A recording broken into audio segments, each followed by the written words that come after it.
Success?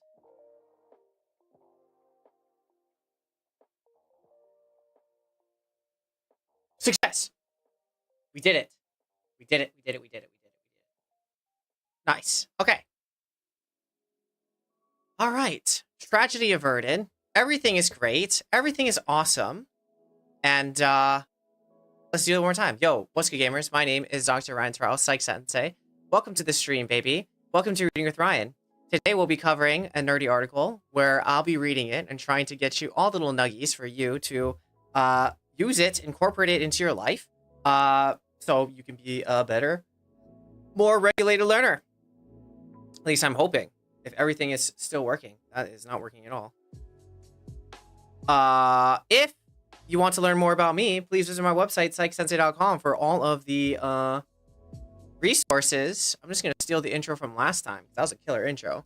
And I'm not going to, without any further ado, let's jump into it, shall we? I just hope that it works. Let's work on it. All right. And hopefully, friends come back. And this get jacked up now. Man, I tell you, everything is in flux today. Everything is in flux. What is happening? And why is that not? It's the little things in life.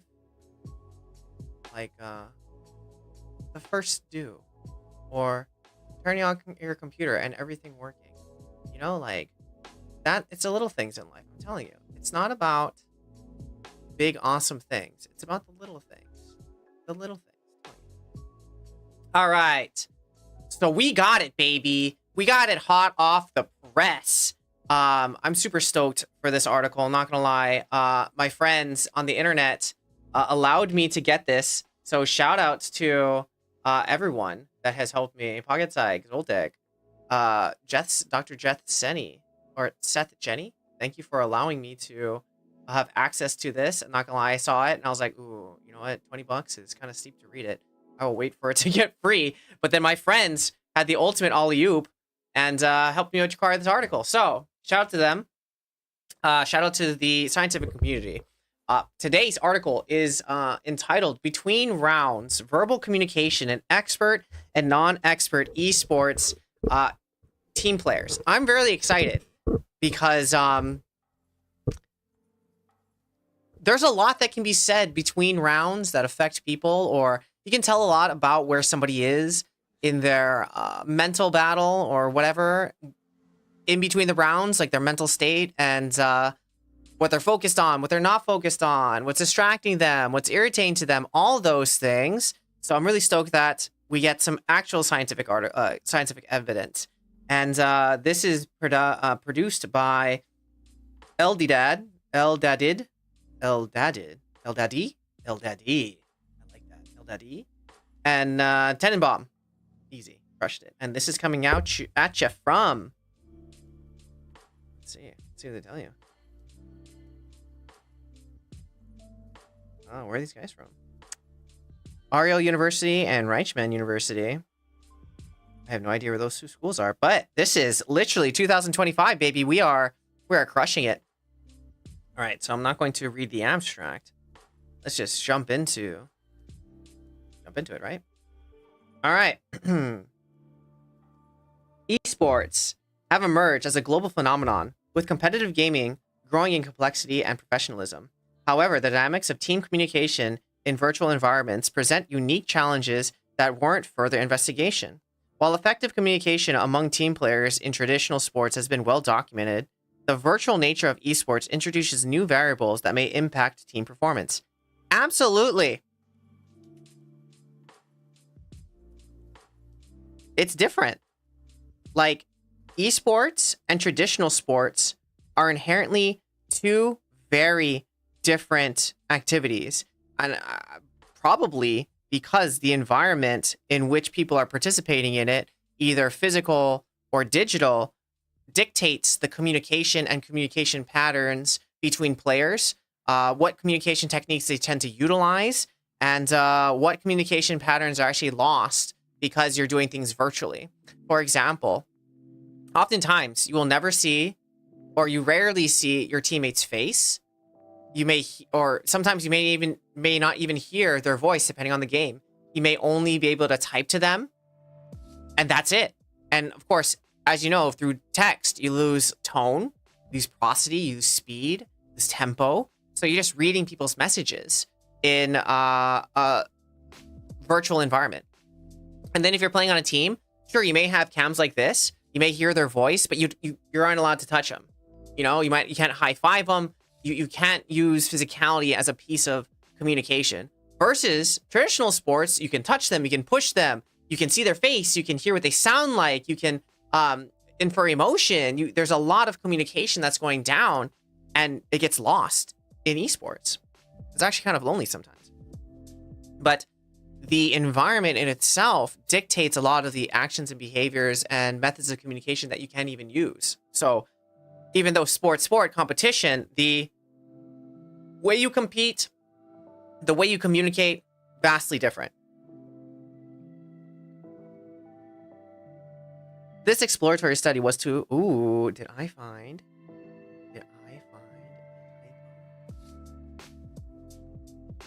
was to examine the differences in between round communication characteristics, content, frequency, pace, and distribution between expert and non-expert Counter-Strike Global Offensive CSGO teams, and how these characteristics vary following winning versus losing rounds. Interesting.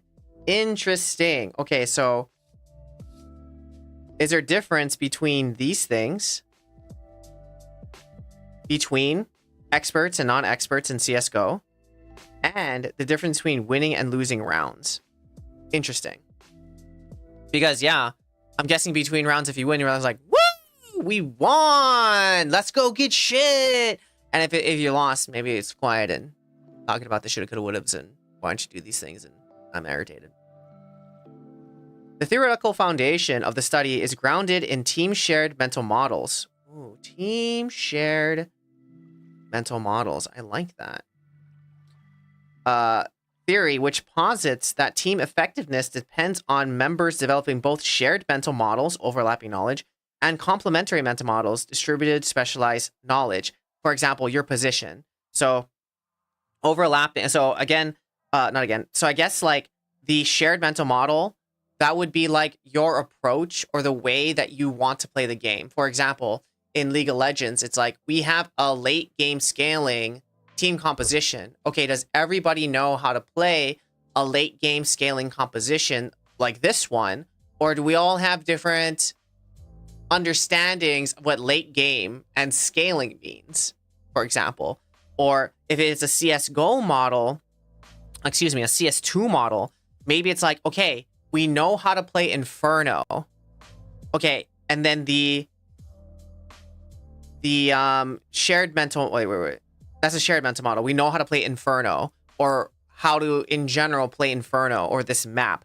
But then the complementary mental models is like, how do I anchor on B for Inferno, for example? That specific position, or if you're an opper, or if you're the utility person, you know, like that is the more specific things. So do you know how to play the map? And then do you know how to play that map from your position?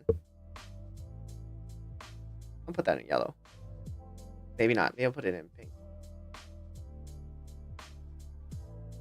Because, yeah, I've been kind of saying that it's about learning.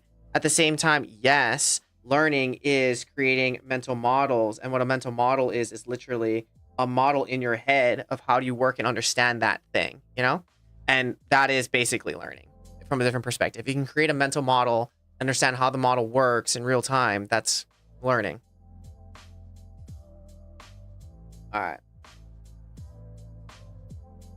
right. Team shared mental models are defined as, here's your definition: the extent and accuracy of shared and complementary knowledge types held by team members about the individual in the team tasks, the team as whole, and the contextual constraints. Damn. So mental models is not just a small thing, right? Like, it is a big thing. Because mental models, what they're saying is the knowledge. So the extent how much knowledge, how accurate or similar is the knowledge, and how complementary. So all the knowledge we know is kind of different, and how can we fill in each other's gaps about the team, what the team wants to do, and the team as a whole, and the things that's holding us back. So it's really big. If you think about what a mental model is, it's pretty big from that perspective. Makes sense. The theoretical premise supports our examination of communication content as different types of verbal statements. Act, acknowledgement, act, factual, fact, reflects both shared tactical understanding and complementary role-specific knowledge. For example, act statements often convey shared strategic plans, while fact statements may communicate specialized individual knowledge about opponents or game conditions. So I'm guessing act. Interesting how they broke this up. I'm guessing acknowledgement and fact. Acknowledgement is like, let's go here, there B, rush A. So like actions. And then factual stuff is like, they're chunked, they're one shot, they're behind boxes. I'm thinking. So acts and locations. Okay, team shared mental models operate through both fast and slow cognitive processing. Okay, accordingly, the dual process provides a theoretical rationale for examining communication frequency and pace. The frequency, okay, frequency and pace. The frequency of communication represents opportunities for developing shared understanding through deliberate systems 2 processing. Oh my gosh. While communication pace reflects the team's capacity for rapid system 1 information exchange needed in time-pressured situations. Okay, so now they're splitting it between pace and frequency.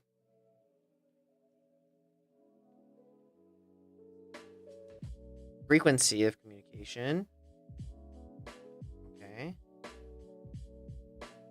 While communication pace reflects capacity for rapid system 1's information exchange. Okay.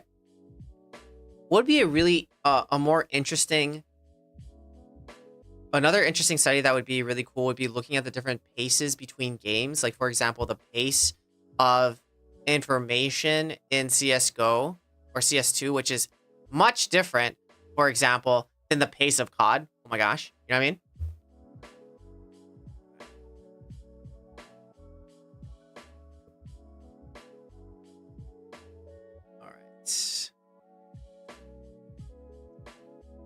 All right, team knowledge structures emerge from the team as a whole rather than any single individual, thus relying on the analysis of communication distribution among team players. The pattern of who speaks and how much directly reflects how knowledge is shared and distributed within the team cognitive system. Absolutely. Another thing that this thing makes me think about is like the shapes of communication. So if we're gonna set a circle, a line, a triangle, like what's the most effective way to communicate, you know? Check that out. Go Google like shapes of communication. It's very interesting. Okay, communication effect on team coordination and performance. Building on this theoretical formation, effective communication is crucial for developing and maintaining team social mental models and coordinating performance in complex team environments. In stressful situations, such communication helps maintain shared attention and understanding among team members. In context of esports, communication plays a vital role in coordinating efforts, adapting strategies, and maintaining team cohesion under high pressure. Yes. I mean, that's it, right? I would say the majority of esports is communication.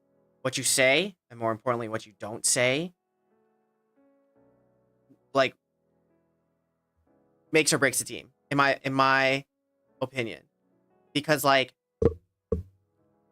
you lose so much communication in esports, you have to be able to really communicate yourself clearly without any No, period. You have to just be able to communicate yourself clearly. For example, what do you want to do? What are you seeing? What information are you giving? And what you want people to do with that information? Like, most importantly, because people say, I said this, but it's like, you said that, but what did you want to do with that? There's two here. Okay, what did you want them to do with the information? There's two here. Or they're one shot. Or like, okay, what do you want them to know, do? Shoot them, kill them, move with you? Their utility? What do you want the team? Well, I said there was two here, and I wanted him to throw flash. Okay, so why'd you say flash? Or I did say flash. Okay, do you say where to flash? You know, so of course this comes with experience and knowledge and experience with the person that you're playing with to understand what they want intuitively. At the same time, most oftentimes it's more better just to give them all the information and your intention of what you want them to do with the information so they can build that experience with you. But if not, we're just assuming that they're going to do it, and that's not good comms. All right, communication changes in virtual environments. Esports teams face unique communication challenges due to their virtual competitive environment. Absolutely, which relies heavily on digital communication tools and lacks nonverbal cues. Absolutely. Absolutely. The absence of nonverbal information can lead to misunderstandings and reduce emotional connection among teammates. Yes. Yes. Okay, if you are on a team, if you're on a fully remote team, my suggestion would be to turn on your cameras and your cameras and your mics as often as possible. So for example, if you have time before you meet up or scrims, turn your cameras on and talk with voice. As soon as the game ends, turn your cameras on and your mics, or turn your cameras and mics on so you can talk and see each other as you discuss. If you're in a VOD review, turn your mics and cameras on. It's a lot harder to be a dick to somebody if you can see them. That, and you can see what the impact of what you said on that person.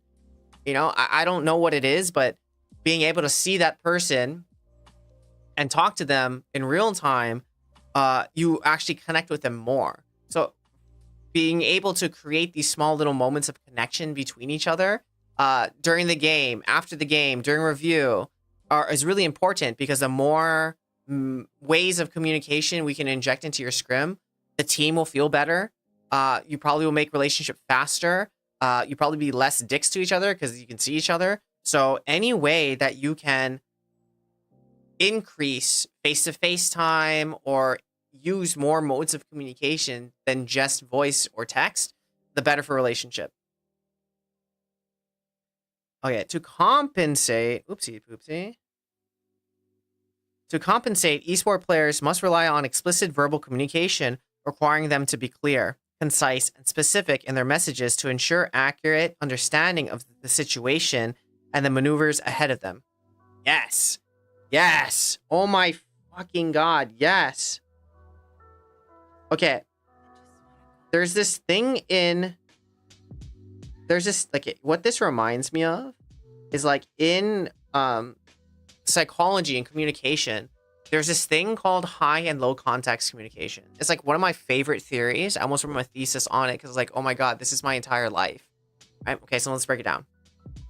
So what this is saying is that esports players must rely on explicit verbal communication.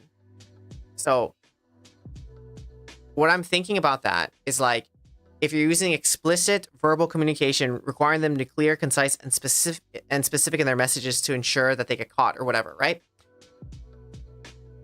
The way that this works is there's two types of communication. You have high context communication and you have low context communication. Okay? Everyone starts in low context communication in any relationship, team, or whatever. Social, friend, team. It's always low context communication. And what low context communication is, what I say is what I mean. What I say is what I mean. Let's go A. I need flash. They are behind me. They're behind the box. Okay? What I said is exactly what I mean. There is no, you don't need to interpret it. It is flat for you just to understand what I said. They're coming. They're one behind the box. Like, I'm just giving you locations. I want to go A. Throw me flash. Like, very low context. What I say is what I mean. Do these. There's no more in the message. Okay? As we continue to build relationship with each other, as we continue to get to know each other, we can now begin to move to higher order levels of communication, because I know you, I know how you joke, I know what you mean, I understand your tone, I understand the messaging, so we can begin to build more bigger, complex communication patterns, and we move into high context communication. What high context communication is, what I say isn't exactly what I mean, but you and I know exactly what I'm talking about. For example, a example of high context communication is a play call. Avengers. Okay, when I call Avengers, you know that you go to this position, I go to that position, you watch this, I watch that, and when I say they're coming, you know where they're coming from because we practiced this play how many times? That's an example of high context communication.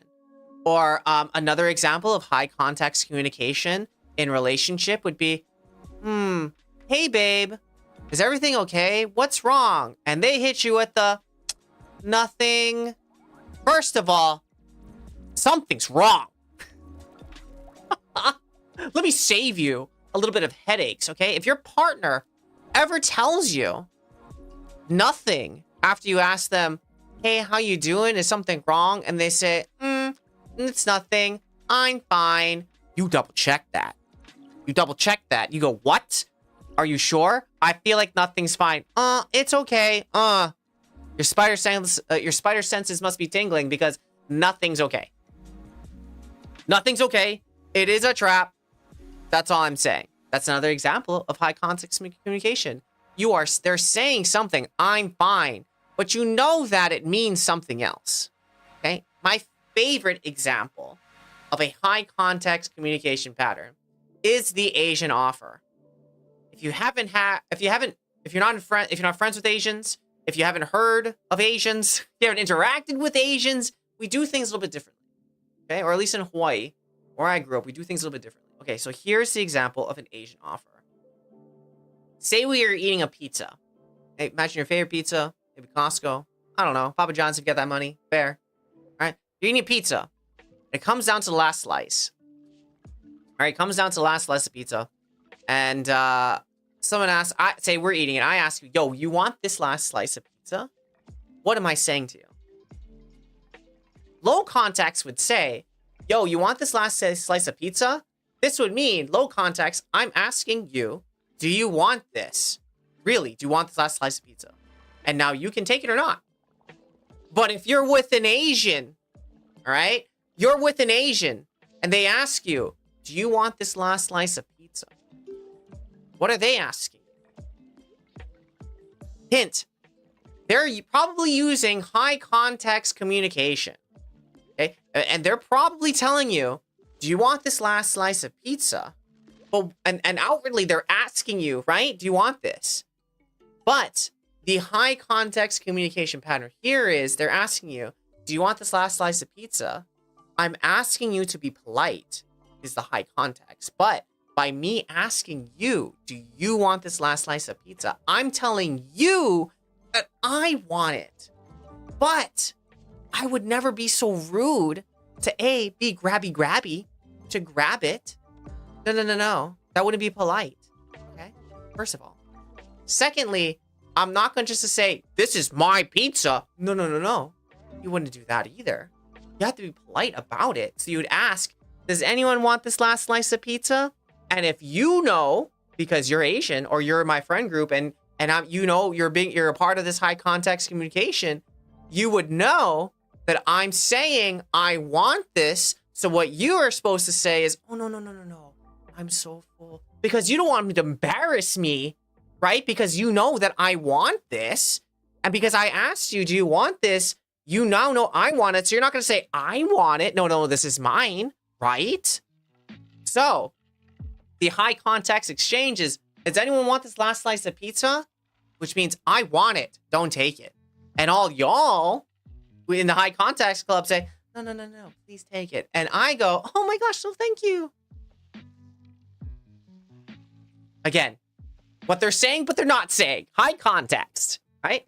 So, what I love about this is that they're saying to be successful in esports, you need to use clear, explicit verbal communication about what you mean. Because honestly, thinking about a lot of conflicts that happen in teams or even couples, a lot of things come down to you never said that. You never said that. And then the reverse of that is the person will say, I never said that because I was afraid of how you're going to react. And now that we're here because you didn't say it, they reacted poorly because you didn't say it because you were too afraid to. Isn't it kind of funny? So yes, if you want to get good at esports, if you want to be good in a relationship, use this type of language. Like, be explicit, be clear, be specific in what you want, what you're thinking, you know? That's all. So this is not just a esport thing, bro. I'd extend this to like a life thing, bro. You know what I mean? All right.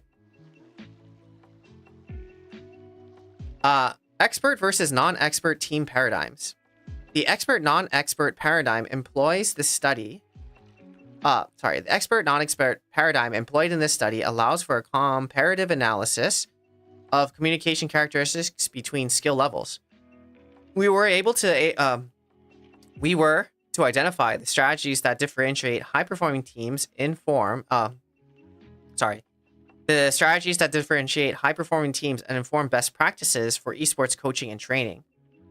In the context of CSGO, and expertise is operationally defined by professional team membership, as professional players consistently demonstrate high-level tournament performances and extensive competitive experience.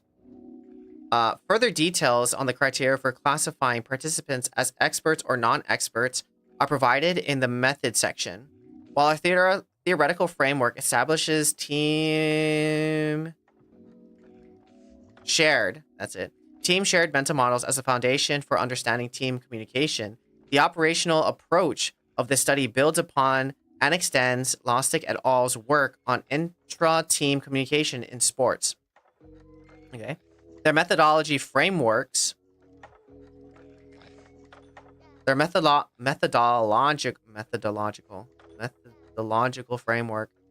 for analyzing communication content and sequential patterns provide initial insights into how team coordination emerges through specific types of verbal exchanges. Interesting.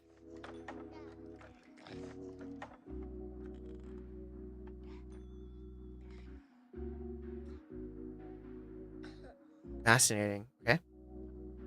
Specifically, communication content was categorized into 6 statement types. Ooh. Uncertainty.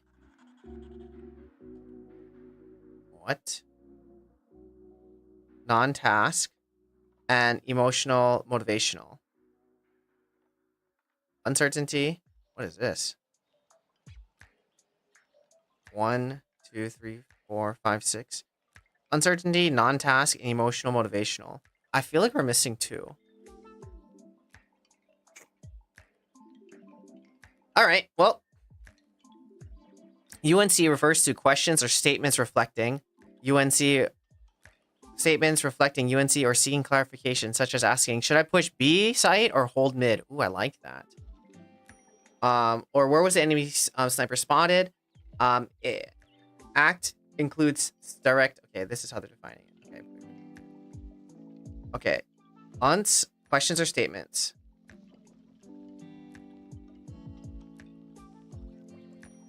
Or seeking clarification. Okay, I got that. That's 1. Okay. Act.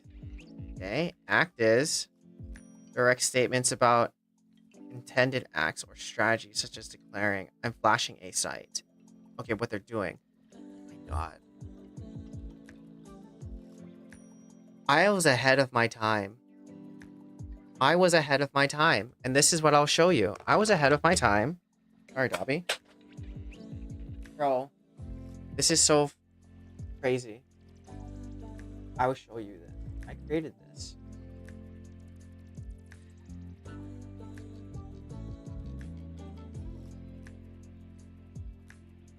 Dude, look at this. I freaking created this.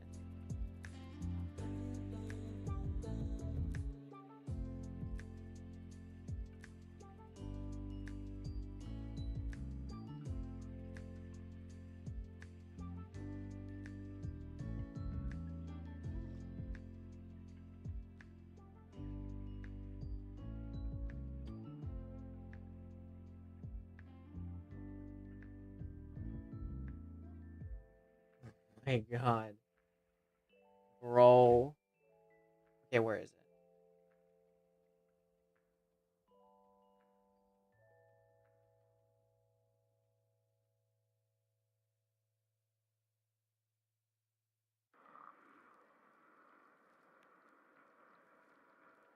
Oh my God, I have to find it. I made a levels of calm thing with statements, and I need to find it again because that thing was fucking killer. And I did my own research on this.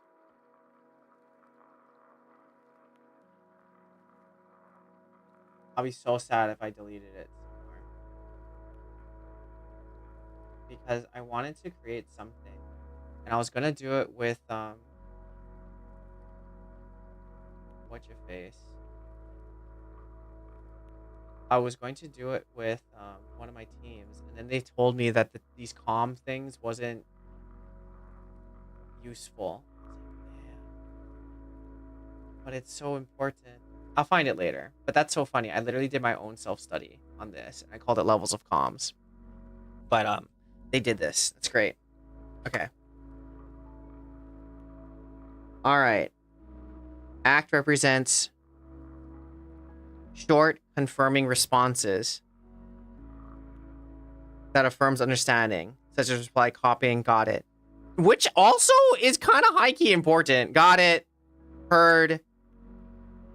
Because if not, people can't hear, like, people don't know if you heard them or not. Okay. Fact statements involve observations about the game, state, or relevant past encounters, including statements like they've smoked mid, enemy last seen near B site. NTS refers to communication unrelated to the game or the objective, such as mentioning, I need to check my settings. That's a tilter. It's also a good one. Finally, emo. Oh, there's another typo right here. See it? No space. Emo communication reflects expression of emotion, such as cheering, encouragement. Okay.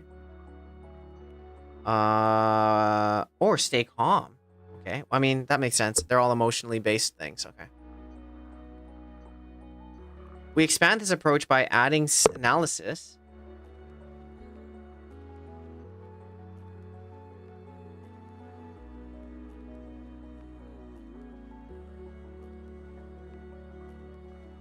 Great doors now.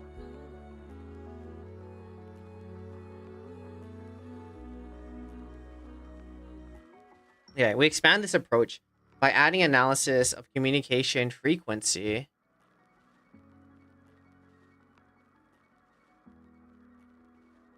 Communication frequency, pace, and distribution. And provide a more comprehensive framework of how team shared mental models manifest in actual team interactions. The integration of theoretical principles with an enhanced methodological approach allows us to investigate how team shared mental models develop and function in the unique context of esports, particularly during high pressure situations. Oh my God.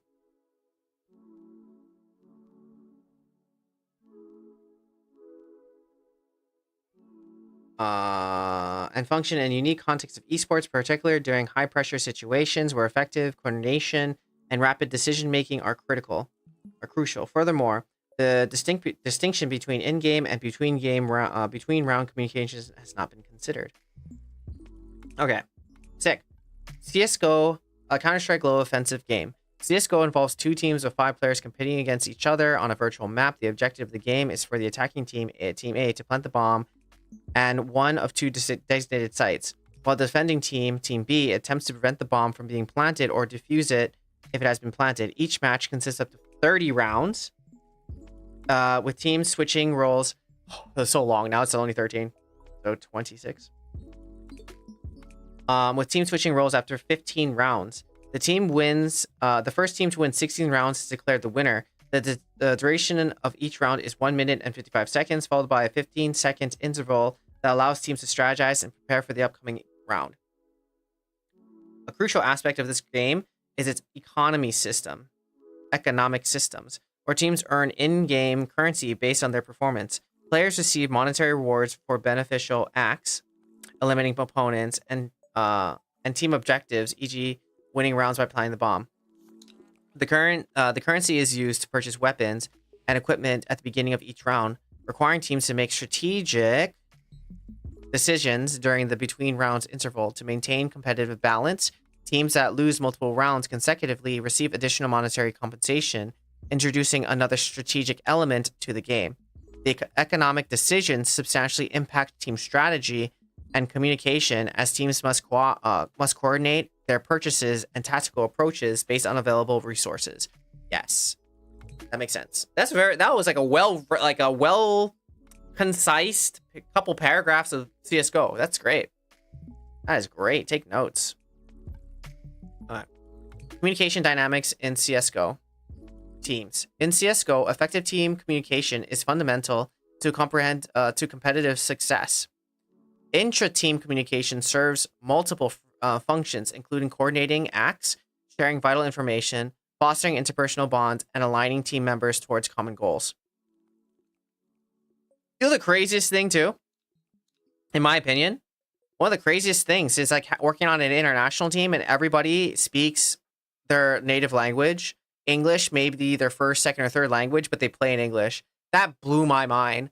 Like, working on OG, okay, we had a Polish guy, we had a German guy, we had a Israeli guy, we had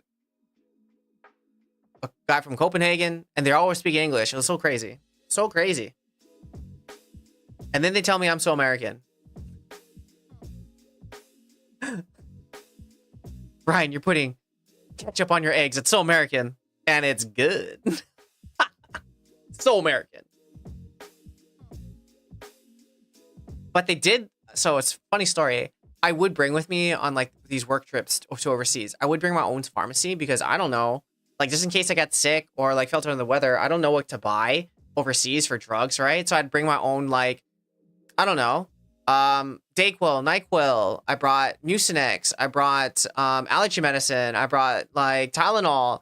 And some of my players would get sick. And I'm like, oh my gosh, bro, I have like cold medicine. Would you like some Tylenol? You want some like, I don't know, Advil or I don't know, Dayquil, NyQuil, whatever. And they're like, oh my God, that's American drugs? Give me. Yeah, they're American drugs, but not the kind that you're thinking of. These aren't for fun. They're for health. But yeah, dude, have some emergency too, bro. They're like, oh yeah, American drugs. I want that. Have some drugs. Enjoy your Tylenol. All right. The between rounds periods, brief windows where players strategize and regroup, represents critical junctures for team coordination and performance optimization. During those intervals, teams engage in vital communications that serve multiple functions: real-time strategy planning, feedback sharing, psychological support, and team cohesion building. Bro, honestly, they can do all of these things and at the same time do none of these things.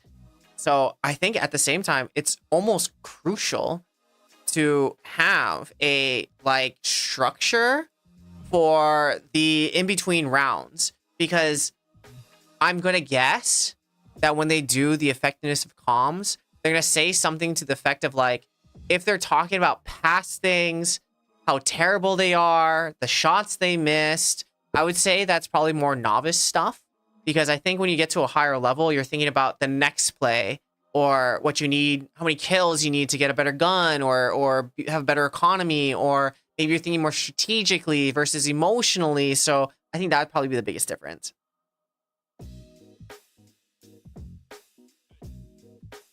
The virtual nature of CSGO, with its absence of verbal cues, places heightened emphasis on explicit verbal communication. Explicit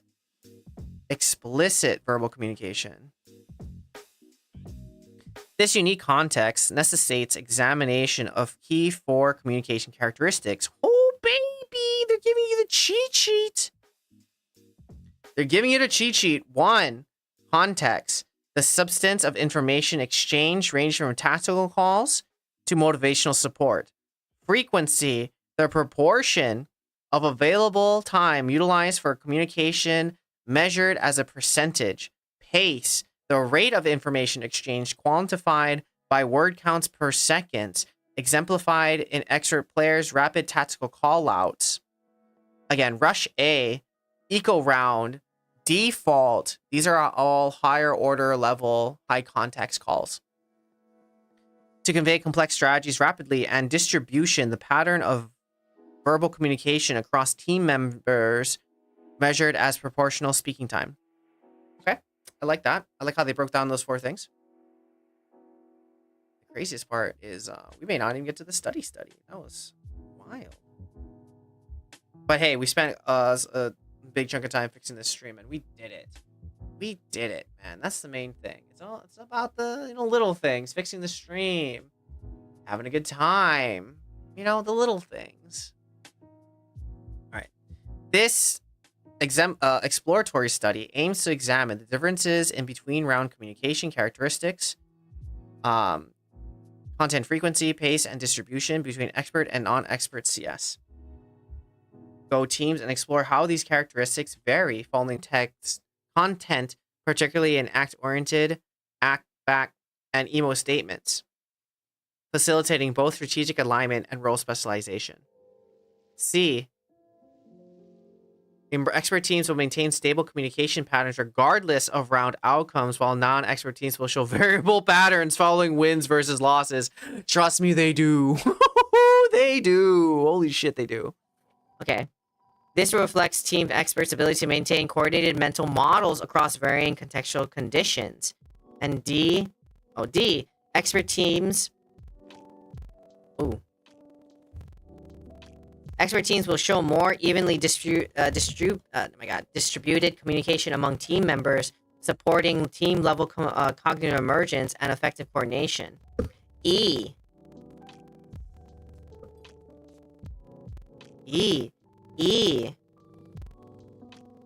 Expert teams will demonstrate more structured sequential communication patterns, particularly in transition periods, task orientation statements, reflecting their more developed shared mental models.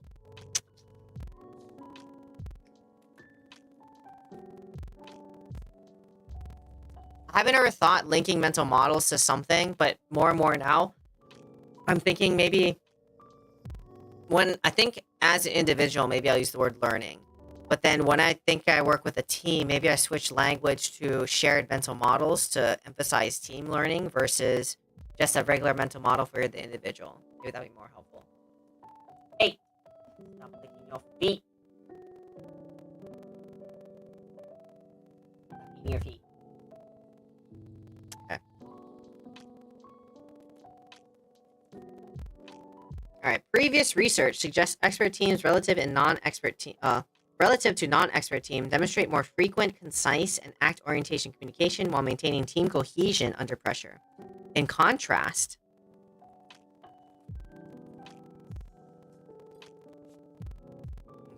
expert teams do this. Expert teams, more concise act communication. Another thing to think about this too is the concept of chunking.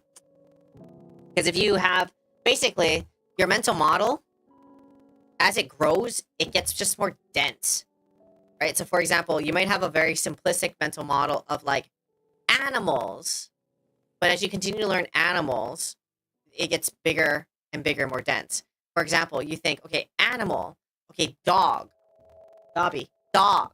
Okay, dogs have 4 legs and a tail. Okay, then I think I see a cat. I go, dog. And they go, so, no, that's not a dog. That's a cat. Cats have ears, and they lick, and they scratch. dogs bite, although they lick. They don't scratch, you know? Or they both have ears, but different kind. Okay, so now I know the difference between dog and cat. Even though dog and cat also have 4 legs and a tail, there's differences that make them more specific. So now that I've learned dog and cat, when I see cow, I might say cat, or I might say dog. They say, okay, no, that's bigger, right? Okay, that's a bigger farm animal. Okay, so now I understand dog, cat, farm animals, or cow.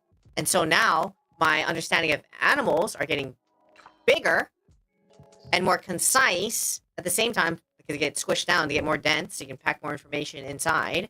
It's like zipping a file.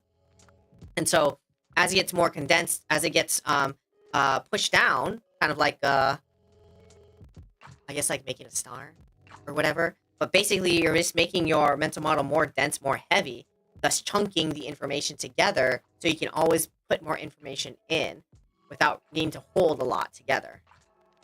So yeah, chunking goes into learning, which goes into the shared mental models. Okay, in contrast, non-expert teams often struggle with maintaining strategic focus and cohesion during high-pressure situations. Yes, this study extends these findings to the unique context of esports, where virtual environments present distinct challenges for developing and maintaining team shared mental models. Makes sense. All right, the method. I'm just gonna skim through this. Okay. So they needed VODs, full-length VODs. Pros didn't want to do it. Okay, participants are 40 male esport teams players aged from 18 to 30. Honestly, I think CSGO has one of the most variables of age, you know? And I think that because CSGO has been around for longer, they appreciate older players versus like, you're watched by 20. Alright. From 4 expert and 4 non-expert teams. Okay, average age of 26. Why this is important? They got fully cooked brains, friends. Average professional players around 5 years. Let's freaking go. Follows is et al. Classification of esports. System. Elite esport teams are defined through 4 categories: highest level competition, professional status, in-game achievement, and domain experience.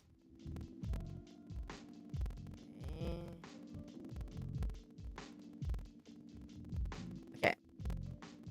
The expert teams are selected to align with these 4 categories. In contrast, non-expert teams are considered non-elite as they competed at the regional level, were not affiliated with professional teams, and did not participate in sanctioned tournaments. These participants played in CSGO tournaments competitively mode. Okay, as friends. Okay, they're younger, a little bit. 24. 2 years.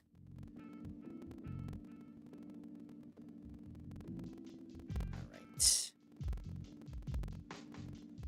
Okay, that's how they... So they reviewed VODs with full communication. Okay. Bro, this is gonna be the craziest part. This is gonna be the craziest part. Okay, so how did they actually do the measurement of the content, frequency, pace, and distribution of communication? Okay, communication context. I'm just gonna nerd out because no one's here. So I'm just gonna read this for myself. Okay. Communication context was categorized into 6 statement types. Okay, here's frequency. Frequency was determined as a proportion of talk time relative to total between round time expressed as percentage. For instance, if the accumulated talk time of the players in round 5 was 10 seconds, the between round time was 15 seconds. The frequency for this between round period was calculated as follows: 10 seconds divided by 15 seconds times 100. That's fair. Okay. Pace of communication was scrutinized through 3 metrics, including the average number of statements per round, mean number of words per round, and number of words per second. Each of these metrics captures a distinct aspect of communication pace. Speed, SPBR, represents the volume of statements per round. Oh. providing insights. Okay, let me just do this so I can revisit later. Providing insights into the frequency of discrete verbal exchanges. However, since statements can vary in length, words count per between rounds offer complementary information about the total verbal output per round. Words per second is particularly informative as it indicates the actual speed of verbal expression measured how quickly information is conveyed. Given that each metric provides unique information about communication dynamics, these pace measures were analyzed independently rather than interactively. To examine the distribution of communication among team players, we conducted a descriptive analysis of the players of statements for each team member. The statements were calculated as percentage of statements each team member spoke during team's total verbiage communication time. And then we then categorize team based on their relative contribution to team's communication, particular contributor. Ooh, they gave them achievements, bro. Major, moderate, minor, least contributor. Contributed the different segments between the primary and least contributors for both expert and non-expert teams to assess degree of inequality in communication distribution. Okay, the discussion analysis tool DAT was employed to analyze the visual discourse patterns of the team's communications. This tool allowed us to examine the sequential nature of the communication, providing insights into how different types of statements were linked in the flow of conversation. The DAT analysis was conducted on the aggregated communication data for expert non-expert teams separately, allowing for comparison of overall communication patterns between these two groups. Got you. Good definitions. Okay, so how did they do this? Okay, they got IRB. That's good. Bro, I want to know what teams they like handshook for this information. Is that in here? Special thanks to? Please. Video links.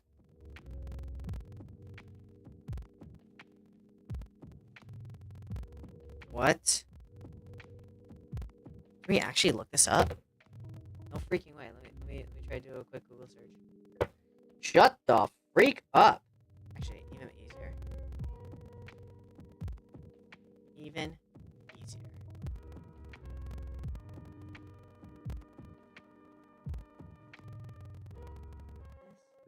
I can't. That'd be freaking insane. I'm sure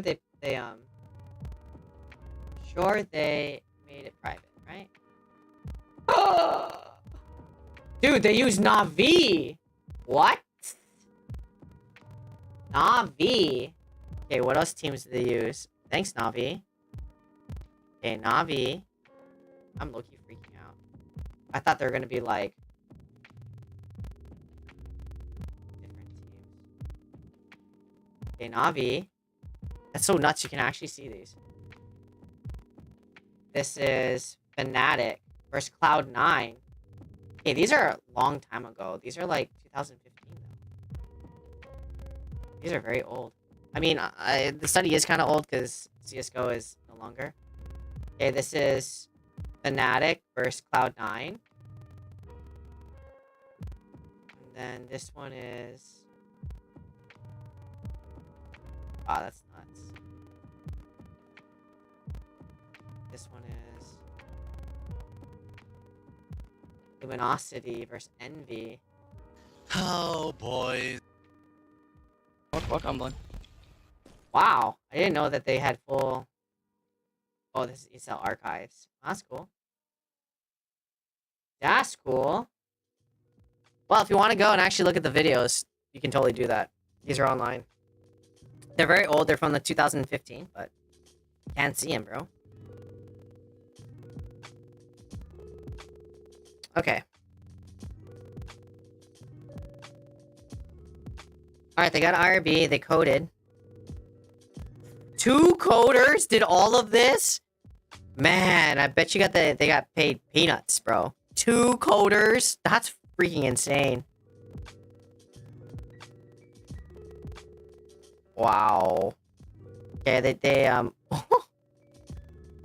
first coder Tell the masters. Yo, and worked at professional game company. Let's go. Second master's degree. Let's go.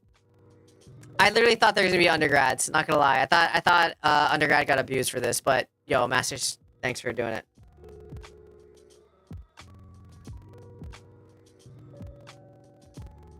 Okay. So they coded everything, and there's iterative reliability. Okay. Then they analyzed. They did some analysis of the data using SPSS and compared the two sets, probably. Okay. Sure. Okay. I want to look at this. I'm probably just going to skip down to the discussion for next time, but.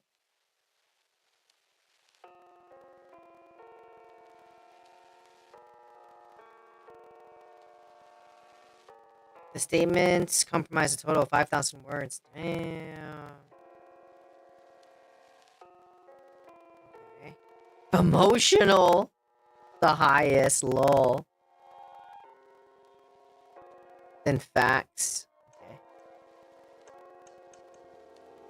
What's this? I don't want to move it because then it's gonna go away, so we have to tilt our head for this one.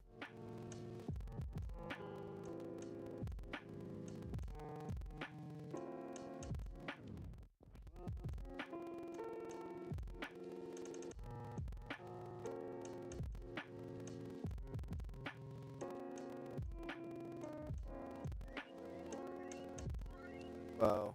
Okay, expert, non-expert.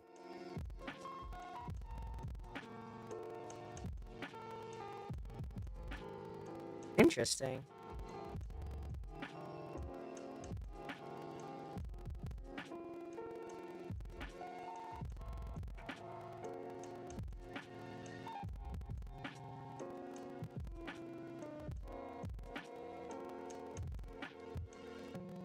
Oh, interesting.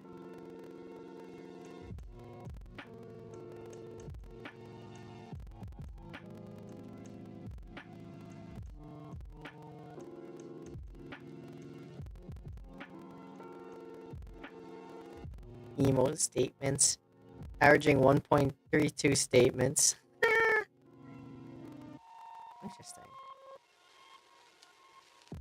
Interesting. Okay.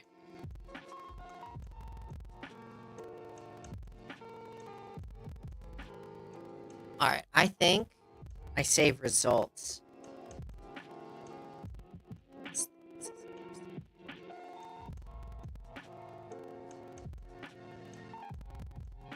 This is very confusing. What is this? Please tell me this is like figure 5. They say figure 5. Because that would be freaking sweet.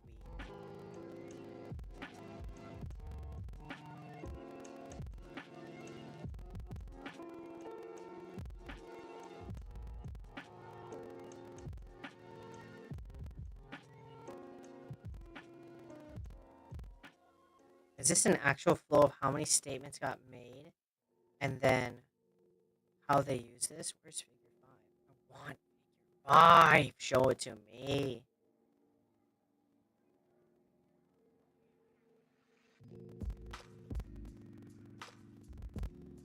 Where is it?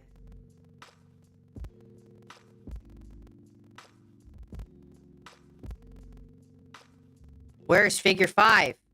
Show it to me. I just want to learn. You see it? Like, see figure 5. Because this is fascinating.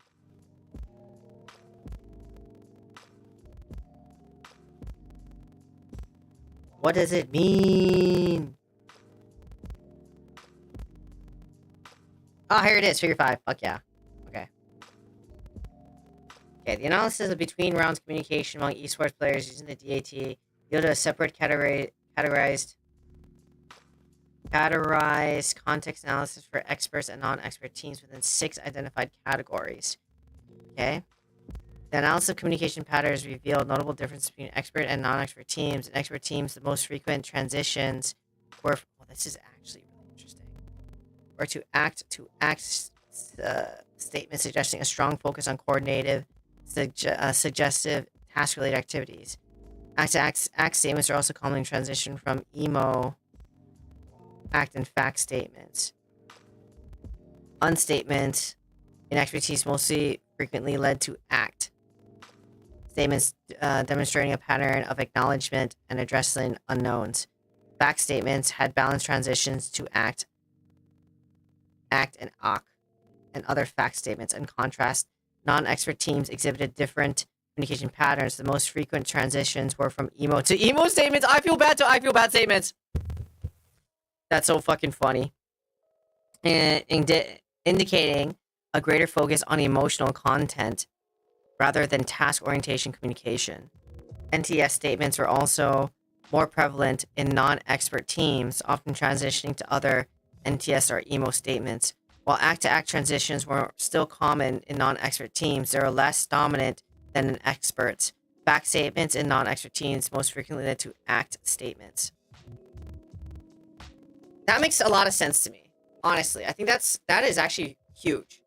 And what I mean by that is, like, it seems that more professional teams are able to focus on what they're going to be doing together in the next moment versus focusing on how that last play sucked and how bad it felt. Because don't get me wrong, there is room for emotions in pro teams. At the same time, I think emotion plays less of a factor of them playing well versus, okay, what are we going to do about it? Like, this sucks. What are we going to do about it? So, interesting. Interesting. I'll remember that. All right, so we fought through technical difficulties. We read the first half of this article. We will finish this up next week. I think I want to save Fridays for Ryan Rants. I'm going to rant for like an hour about something. So, super interesting. I cannot wait for the discussion. So, please come back next week, Tuesday, at 6 p.m. or 6:30 p.m. to continue this article. If you want to learn more about me, if you want more resources, please visit my website, psychsensei.com, and you can get all those things, baby. They're my website. And if you want to work towards your win condition, or you have a team and you want to work on your communication skills, please visit my website, psychsensei.com, and there you can get all the resources, sign up for your consultation that's completely free, find out where your win condition is, start working towards it today. All right, friends. Well, that's it for me. My brain is mushy, so I'm going to try to finish this next week. Come back for Ryan Rants on Friday at 6 p.m. PST. And I'll see you then. But remember, friends, stronger mental wins. Stay safe. Mwah. Love ya. Bye!